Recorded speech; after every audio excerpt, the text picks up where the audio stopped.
The global search for alternatives to fossil fuels has led to the use of a variety of oil-bearing plants, including peanut, palm, soybean, and corn. Now this has fueled a debate: food security versus energy security. But the debate may soon be at an end. There appears to be a global solution on the horizon. It's being referred to as a miracle plant. It's said to be a non-food crop. It's non-invasive. It grows on marginal land. It's said to be disease resistant, grows easily, and can be harvested within 9 months.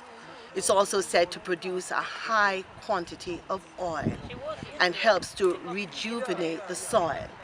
What is this miracle plant? It's called jatropha.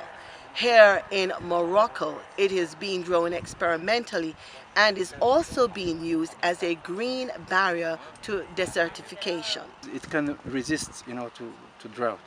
I can show you some cuttings that we cut last March. They're still green.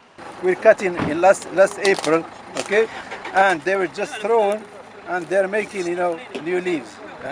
Even if they are not planted, they were not planted. The plant can live for up to 40 years, requires very little water, and does not require pesticides to thrive. At maturity, the seeds change from green to yellow. When pressed, the seeds, which are highly toxic, produces 35 to 40% of oil extract, more than 5 times the oil contained in corn. The oil can be used in a diesel car or as jet fuel.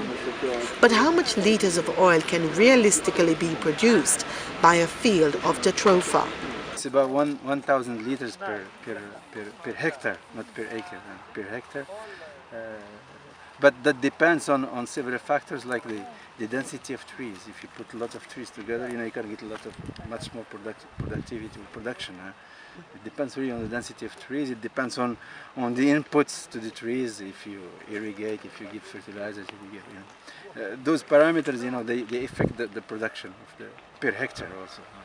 The plant's potential is attracting attention worldwide. Jamaica, which spends over $2 billion on petroleum imports per year, hopes to have 30% of its electricity generated from renewable sources by 2030. Among the projects being looked at is jatropha. The Petroleum Corporation of Jamaica is currently doing research on jatropha, which they've planted on mined-out bauxite lands in St. Elizabeth. For the Earth Journalism Network, I'm Carol Francis reporting from Morocco for PBCJ, the People's Station.